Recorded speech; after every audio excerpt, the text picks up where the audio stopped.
Bienvenidos a esta exploración. Hoy nos metemos de lleno en un relato, bueno, muy personal, ¿no? Es un extracto de diario. Exacto. Detalla una segunda supuesta aparición mariana allá en Peñablanca, en Chile. La fecha es importante, lunes 13 de junio de 1983. Sí, la fuente es, como dices, un registro muy íntimo. Es la entrada del diario de un joven, Miguel Ángel se llamaba. Es su versión, claro, su vivencia de ese encuentro. Extraordinario esa tarde en un cerro. Y esa subjetividad es clave, creo yo, para entender lo que vamos a comentar. Y bueno, eso es justo lo que queremos hacer hoy, ¿no? Meternos a fondo en lo que cuenta Miguel Ángel, los mensajes que dice que recibió, los detalles de la experiencia, tal cual él los dejó escritos. Vamos a ver los elementos clave de este testimonio. Un testimonio que, la verdad, desde el inicio te mete en una atmósfera muy particular. Así es. Empecemos por el encuentro. Miguel Ángel cuenta que llega al cerro, serían como las 5 de la tarde, había llovido, pero ya salía el sol. Dice que subió corriendo, como que sentía que llegaba tarde, y encontró a la señora, así la llama él, ya esperándolo. Y fíjate que describe algo interesante de cómo la percibió al principio. Dice que, a diferencia de otra vez anterior que menciona, donde la figura estaba como más elevada, más luminosa, esta vez la ve casi al ras del suelo, casi como una persona normal. ¿Y eso qué nos dice? Esa, digamos, normalidad inicial. Pues se podría interpretar de varias formas, ¿no? Quizá era para establecer una conexión más cercana al inicio, o simplemente es el reflejo de la propia sorpresa, la confusión de Miguel Ángel. Él mismo admite que pensó que le estaban tomando el pelo. Le genera una mezcla de alegría y duda. Se disculpa por llegar tarde, ella le dice, ya lo sé. Intercambian el saludo, el Ave María Purísima. Sin pecado concebida. El saludo tradicional. Exacto. Pero a pesar de la alegría, él confiesa que todavía sentía miedo, que dudaba. Y justo ahí es cuando la figura le da como una promesa, casi una credencial para lo que viene después. Le dice, Miguel, no dudes, porque hoy verás cosas que jamás han visto vuestros ojos. Incluso hay un detalle lingüístico curioso, ¿no? Ella como que adapta su forma de hablar a la de él. Le dice, hablaré como tú. Él siente como el impulso de tocarla. Dice que ella sonríe, y entonces afirma algo que me parece fundamental. Estoy en cuerpo y alma. Si hubieran venido otros, me habrían visto. E inmediatamente después se eleva un poco. Eso de en cuerpo y alma suena muy físico, ¿no te parece? Totalmente. Sugiere una presencia tangible, casi corpórea. No una simple visión así etérea, al menos desde cómo lo vive y lo cuenta el vidente. Es un elemento que le da un peso distinto a la experiencia que narra. Bien, bueno, pasemos entonces al núcleo del mensaje que recibe. Ya cuando está elevada, lo primero es un llamado fuerte. Penitencia, penitencia, por todos los pecados de este mundo. Es un eco de otros mensajes marianos, claro, pero luego se vuelve muy personal. Sí, muy personal y muy directo. Le advierte, tendrás que hacer mucho sacrificio y penitencia, te dirán cosas, te calumniarán, dirán cosas que no son efectivas, pero yo te protegeré. O sea, le anticipa dificultades. ¿Y él cómo reacciona a eso, a esa advertencia tan directa? Pues con miedo, es lógico. Pregunta qué es lo que van a decir de él, y la respuesta ya introduce esta idea de una lucha espiritual. Habrá muchas personas en contra y pocas a mi favor, pero yo aplastaré la cabeza de la serpiente. Y Miguel Ángel anota ahí su propia confusión. ¿Qué serpiente? Dice. Un detalle muy humano en medio de todo. Y entonces la figura le ofrece consuelo. No temas, mi corazón inmaculado será tu refugio. Y le da una tarea específica, hacer 100 penitencias por pecados concretos. Y aquí la lista de pecados es muy reveladora. Va desde ofensas religiosas, digamos, clásicas, maldades contra su hijo, la impiedad en los santos misterios, que probablemente se refiere a los sacramentos, impurezas, hechicería, hasta algo muy anclado en 1983, la fabricación de bombas nucleares. Esa mezcla es impactante, la verdad. Totalmente. Es que muestra cómo estas experiencias, o la percepción de ellas, pueden ser un crisol donde se funden preocupaciones teológicas de siempre con las ansiedades más terrenales del momento histórico. La Guerra Fría, el miedo nuclear, metidos de lleno en el diálogo divino, digamos. Él admite que no sabe bien qué es la penitencia, pero ella le dice que ya lo entenderá. Después de esto se anima a preguntar, ¿quién es usted? Y la respuesta inicial no es con palabras. Describe que ella abre los brazos, mira al cielo, mueve los labios pero sin sonido. Es un momento de expectación, casi teatral. Luego, juntando las manos, le revela también sin mover los labios, según él. Miguel Ángel, este cerro será llamado las 7 estrellas de mi corona. Un nombre con mucho simbolismo. Y justo después de eso, una instrucción muy práctica, casi una misión, de organizar algo. Le pide traer un sacerdote en procesión para celebrar una misa allí mismo en el cerro. Le indica incluso a qué parroquia tiene que ir, San Nicolás de Bari. Y aquí es donde entra un poco la tensión con la estructura de la iglesia.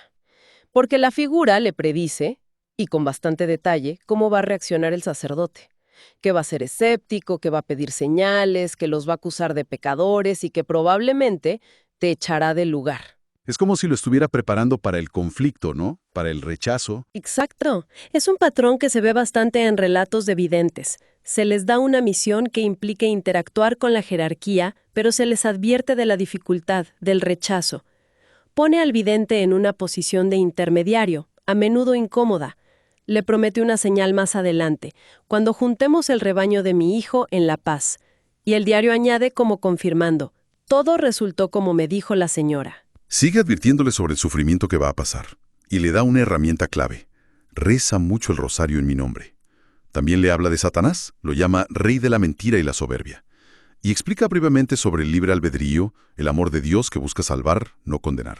Introduce así la idea de una lucha espiritual por las almas, que es un tema teológico clásico, pero enmarcado en esta conversación tan íntima. Luego viene un momento que él describe como muy emotivo.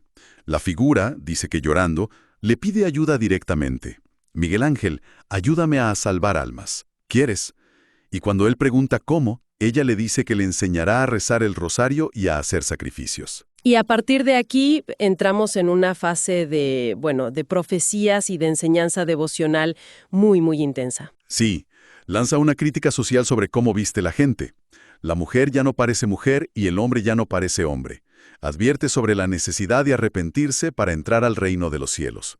Es una visión moral, digamos, bastante conservadora. Y después vienen advertencias ya de calibre mundial. Habla de una gran confusión en el mundo, de guerra, de hambre, de pobreza, hasta en las grandes capitales, y una profecía particularmente aterradora. Menciona a científicos creando una bomba que destruirá la mitad del mundo. Describe la desesperación de los que sobrevivan y atribuye esto a la influencia de Satanás sobre los científicos. Es una imagen apocalíptica muy fuerte. Claramente conectada con ese miedo nuclear de la Guerra Fría, ¿no?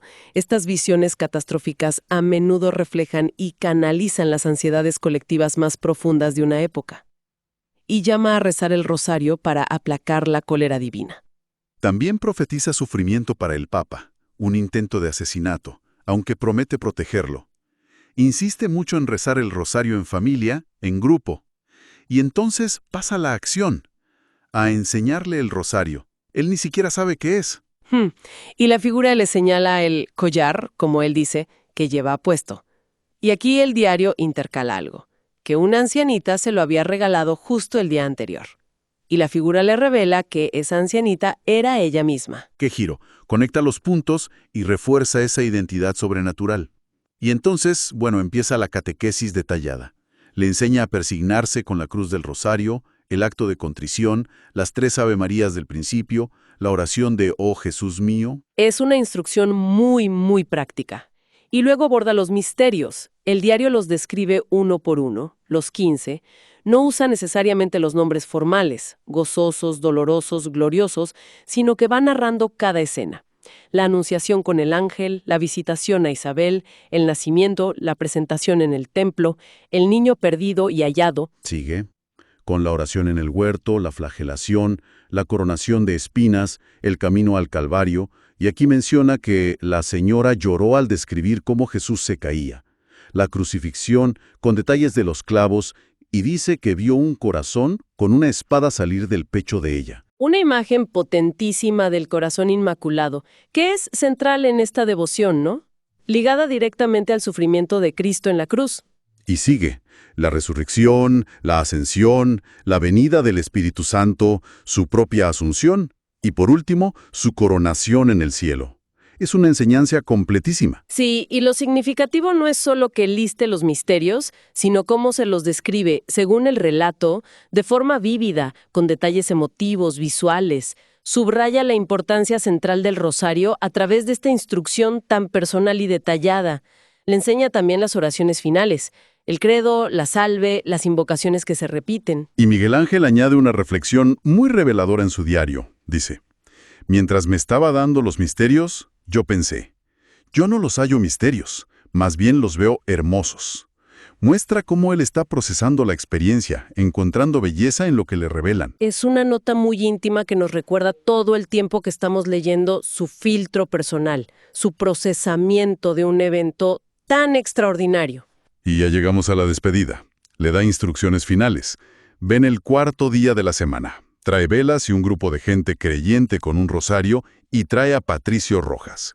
Le reitera la advertencia sobre el intento de asesinato al Papa. Y añade una petición que busca claramente conectar esta experiencia con otras apariciones más conocidas, más establecidas. Sí, le pide que dé aviso para que el Papa y tu hermana Lucía de Portugal vayan al cerro. Él se confunde, no entiende eso de hermana, y ella le aclara que se refiere a Lucía de Fátima, la vidente portuguesa.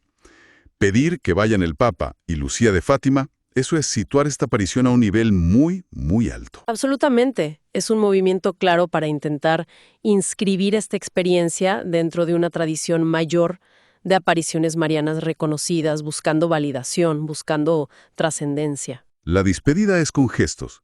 Mira al cielo, abre las manos y se va. Él le dice chao, pero ella lo corrige. Y aquí otro detalle cultural interesante, ¿no? Le dice que no use chao, que use adiós o vaya usted con Dios. Y le da una explicación muy particular, que chao fue introducido por sectas para suprimir a Dios. Una visión etimológica y teológica, bueno, bastante curiosa. Él acepta, se despiden ya más formalmente. Ella se va. Él se queda solo, escucha los pájaros, dice que saca unas fotos y se va a casa. Y escribe que sentía en su corazón que ella era la Virgen. Cierra el diario con un simple «Hasta mañana, querido diario». Una vuelta a lo cotidiano después de una narración tan intensa y llena de elementos extraordinarios. Haciendo un balance de este relato del 13 de junio del 83, vemos una riqueza de detalles impresionante. La descripción física, los gestos, la mezcla de mensajes personales, morales, globales, las instrucciones tan precisas, las profecías y esa larga catequesis sobre el rosario. Exacto. Y más allá de qué piense cada uno sobre el origen del fenómeno, este tipo de testimonio es fascinante como ventana a la experiencia religiosa vivida. Muestra cómo se articulan mensajes espirituales que se perciben y cómo reflejan un entramado complejo de preocupaciones. Las más íntimas del vidente, las morales de su entorno, las ansiedades globales de la época, la Guerra Fría, la figura del Papa. Vemos cómo se entrelazan la doctrina, la devoción popular tan arraigada como es el rosario, y las tensiones del momento histórico específico. Para cerrar, quizás dejar una reflexión para quien nos escucha. Sin entrar a juzgar si fue sobrenatural o no, ¿qué nos dice el contenido mismo de estas comunicaciones tan elaboradas? Esas advertencias sobre tecnología destructiva, esa lista particular de pecados, las instrucciones rituales tan detalladas. ¿Qué nos revelan sobre las inquietudes, los miedos, las esperanzas que circulaban en esa comunidad o en la mente de Miguel Ángel en aquel Chile de 1983?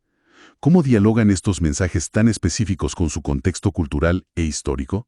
Es una invitación a leer este tipo de textos no solo como relatos de lo extraordinario, que lo son, sino también como documentos culturales, que reflejan y refractan su tiempo de maneras muy, muy reveladoras.